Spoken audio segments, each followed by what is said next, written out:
Alex Baker. So you told us on Wednesday, you love fighting veterans. Is this why you go out there, high-level battle between someone else with a lot of experience? Yeah. I couldn't have asked for much more in that fight. Anytime I win a decision, I'm like, man, I wish I'd have got the finish, but I tried. I hit him with some big right hands, and that ghillie was tight. He cut an angle, I knew I was going to finish, but the arm bar was exceptionally tight. I heard some pops, but man, he's a dog. Followed the game plan well.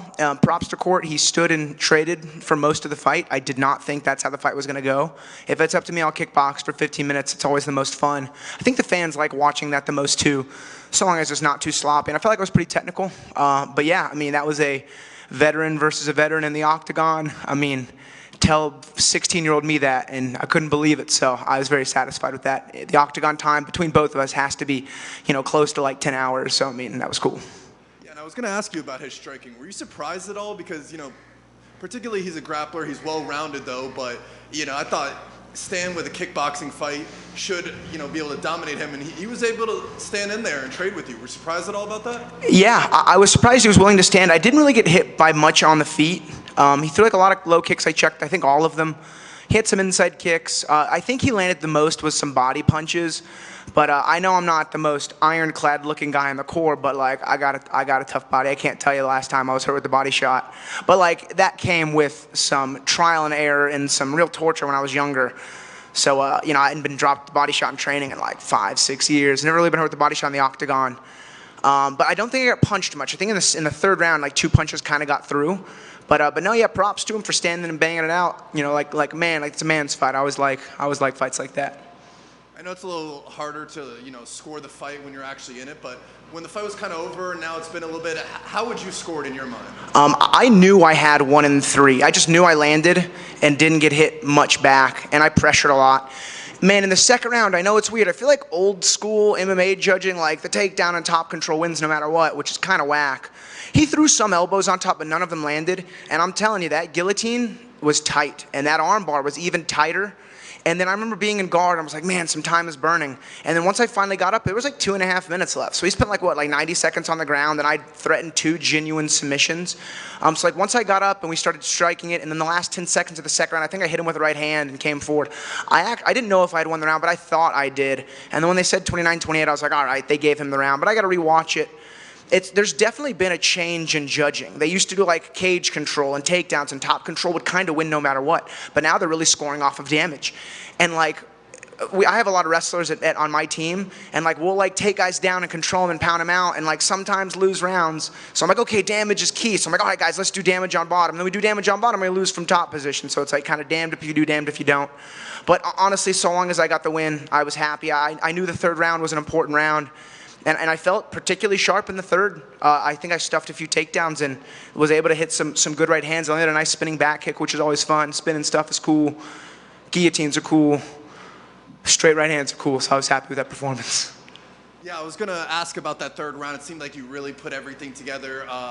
Was there any specific reason for that? Was the data now downloaded, or you feel like you were just kind of flowing in that last 5 minutes? Man, I'll freaking die before I give up a fight, you know what I mean? I just coming home with the win was so important. So I had 2 goals this week.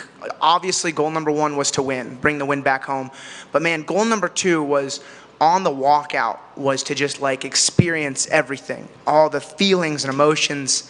And I did that. And I tell you, I almost get emotional talking about it and thinking about it, but I really enjoyed that aspect, walking into battle. There's a cool song by Morono called "Put Your Back Into the Oar," and it's about these Vikings paddling to an island to go to battle, knowing a lot of guys were gonna die, but being enthusiastic to do it. And I always listen to that song right before my fights, and it's you're sailing off to battle, knowing you either win or you die. So that was a very cool emotional experience.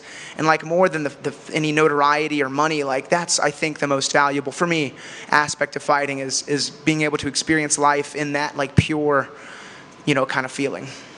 And I know you're not really picky when it comes to opponents you want next, but is there any kind of events that intrigue you? Because you have the Sphere coming up, and then they have, Conor McGregor event probably later this year. Is there any specific maybe event that you're kind of like? The Sphere would be cool, but honestly, any UFC event is a great UFC event. I'd love a rematch with Santiago Ponzinibbio. I think that would be a lot of fun.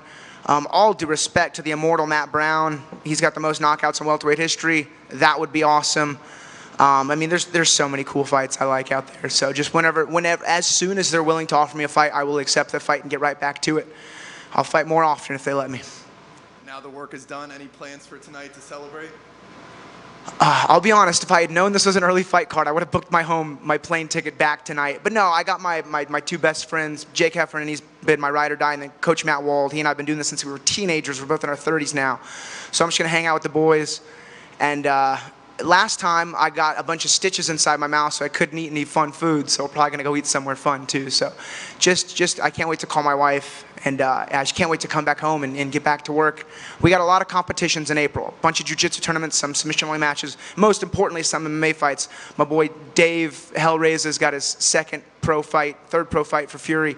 And then Joe Hendershot, Omega Level Josh making their pro debuts here pretty soon. So I can't wait to go home and send my warriors off to battle. Congrats on the win. I'll be looking forward to the next great white fight. My man, thank you. Just one, when you were talking about that, taking in the moment, like you said, like the Vikings going in there, is that something that's been with you for quite a while? I mean, this is what, I think was fight number 20 for you in the UFC. Is that something that you've always had, or is that just something as you've gotten more advanced and as you've done this so many times, at some point it became that in your mindset? So my final amateur fight, and Matt was with me, I fought some Croatian guy with a beard. He was just intimidating. It was for a title for Lone Star Beatdown, which turned into Legacy, and which was ran by McMahon, which was really cool. But that was the last time I was ever like, why am I doing this? I was so nervous, and I made the walk and won the fight and loved it. And ever since then, I've always had this, if I don't win, I die. So I tell myself, I'm walking into the cage, I'm like, if I lose, this is the last moment I have on earth. How are you gonna make it count? And thankfully, no one dies. But putting yourself in the mindset is great. And you can look at me, I'm not the most athletic guy. I like to think I'm pretty technical, but I feel like my strongest attribute for fighting has been my mentality. I don't know why I think the way I do, but I definitely have a warrior's mindset. I have a good mind for battle. I like the chain of command. I like tactics. I like pressure, and I like to feel the pressure, and was able to do that today. Why does Coach not like the guillotine? I don't know if you remember, in between corners, but why was he yelling at you for trying to jump that guillotine? Okay, so he said, if it's there, Morono, go for it. He always gives me permission to feel things out. But I went for the first one and didn't hit it, and then I got stuck on bottom. I lost that one. How did you guys score that second round? It was close. I could see where it could go. Okay, fair enough. No judgment on my end, by the way. But so we didn't want to get stuck on bottom after a second failed ghillie. I know in the second round I think I locked up another one that was also tight, but I wasn't going to jump to my back. It was the right call. He always gives me one. He's like, all right, if it's there, go for it. And he's like, even two. But he's just like, but don't go for crappy attempts and then give up a takedown and then get your guard passed and get stuck on bottom. And going into the third round, it was pride at that point. I was not going to be giving up a takedown.